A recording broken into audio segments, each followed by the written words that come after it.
საშინლად ცემა პარლამენტის წევრები. უახლოესი დასული 1 ოქტომბერი ერთ-ერთი ადამიანი გიორგი როგავა, რომელიც სასტიკად ცემა, ის ადამიანი დღესაც იზოლირებულია.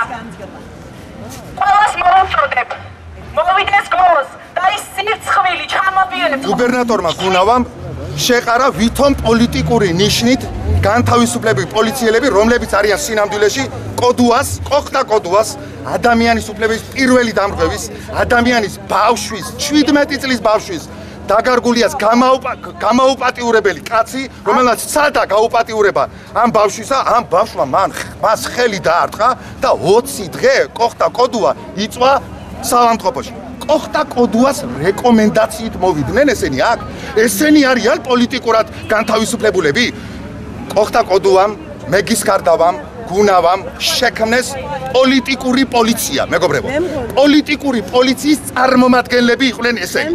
პოლიტიკური პოლიცია ანთავისუფლებდა და იჭერდა ხალხს და აუპატიურებდა ხალხს სწორედ პოლიტიკური ნიშნით.